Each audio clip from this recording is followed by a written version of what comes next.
Hey guys, Prepper Nurse One here. Today is Monday, April 6th. I feel a lot better. I just basically rested all weekend long, and I'm not 100% yet, but I'm definitely on the recovery way, so I feel much, much better. I wanted to talk to you guys about something here today, and we're going to get back into the more prepping mindset if we can here. Um, and this is basically going to go out to anybody that's really just thinking about prepping, or not prepping, but like living off grid. Okay, we're going to go with like that premise actually, because that's going to be more of my focus as the year goes on, is living off grid. Um, so you decided that you want to go off grid, but how do you go about it? Okay, so what you really need to do is you need to sit down and make a game plan. Um, I try to be as organized as I possibly can. So you have to sit down and you have to make a plan and what's going to be, the best for you. So realistically, what you need to think about is um, the driving distance from where you are to where you want your off-grid retreat to be. Okay, realistically, your maximum drive time, you want it to be about an hour. To be honest with you, anything longer than an hour, it becomes very drawn out and long. And I know from experience, because my first property that I had was actually an hour and 20 minutes away. And that extra 20 minutes doesn't sound like a whole lot, but it really can be. It really, really can be. When you're making that drive to get out to your place. Um, in an emergency situation, if you're within an hour drive, you're looking at about 60 miles. If you want to go by that route.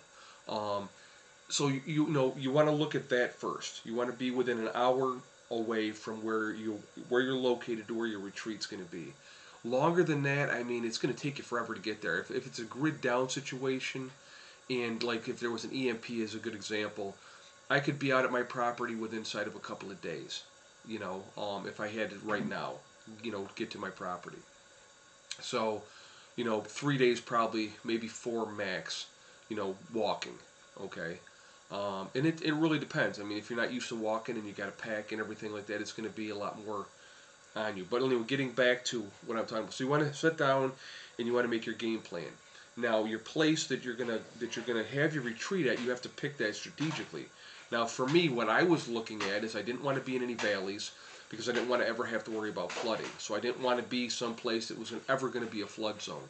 So for me, I picked up a higher elevation. Now, depending on where you are in the country, it's going to really depend. Like in Florida, there is no high ground in Florida. It's all flat. So, you have to look at that. But for me, I was able, we have a lot of mountains around here, so I was able to pick a higher elevation, and that's where I wanted to be, where I don't have to worry about flooding. Do you want to make sure there's a well on the property already, or that you can put a well on the property? Those are important things to think about.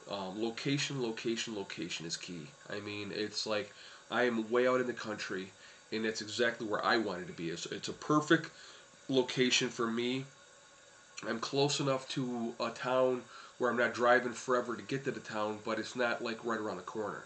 So you have to really weigh in the pros and the cons of everything as far as your location of your property. Then what you have to do is you prioritize of what am I going to put there and how am I going to go about doing that. So for me, the first thing I wanted to do was work on getting a driveway in there. So, I worked on that first, and then, getting my camper up there and, getting that up at a higher elevation on the property. So, I mean, those were the first couple things that I did, and started cleaning things up and cutting wood and all that type of stuff, and, clearing out everything that was a mess down there.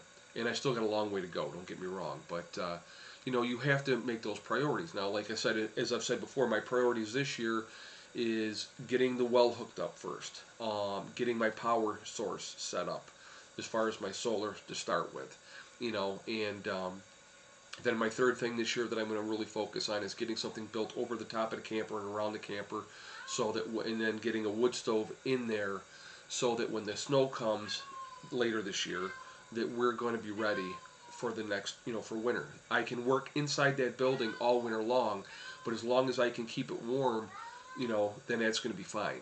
And I can just work on finishing things inside all winter, so that's not going to be an issue. But you have to prioritize what is the most important things right now for you. You know what I mean? So, and I will continue to add to the solar system as I can, adding more batteries, adding more solar panels, and all that type of stuff. So it's just a progression. It's going to take time, but you have to really sit down and think about these things, and you got to think about cost, and you got to put a game plan in place.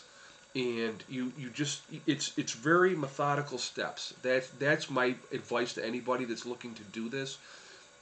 Pick your property. Where do you want to be? How far is it from where you are right now? Those are key situations. Higher elevation is good for you, or if you want to be in a valley, it's up to you. I mean, but for me, like I said, I would rather be higher. That way I don't have to worry about flooding. Um, and it's just there's so many things to think about and to put into what's going to be a perfect location for you. And for everybody, that's going to be different. You know what I mean? And again, depending on location of where you are in the country and stuff like that. So, you know, sit down, make a game plan, make a list, write it out in a booklet, a list. What do I want? What do I need? And how am I going to go about doing it? And then putting it into action. That's really the key, is putting your game plan into action.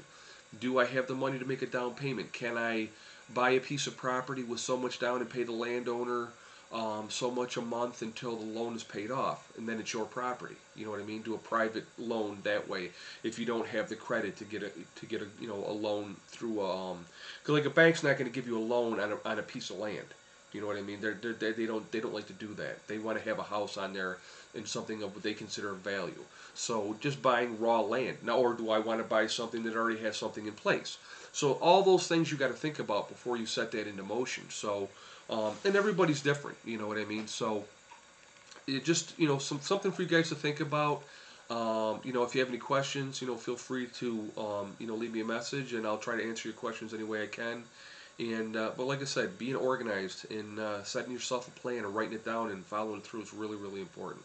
All right, so that's it for now. And I do plan on getting up to my property this weekend because, like I said, I'm feeling better. So by Saturday, I should be good to go, and hopefully everything will be good up at the property, and I can get up there and actually get started doing a few things. All right, I'll talk to you later. Prepper Nurse 1 out for now.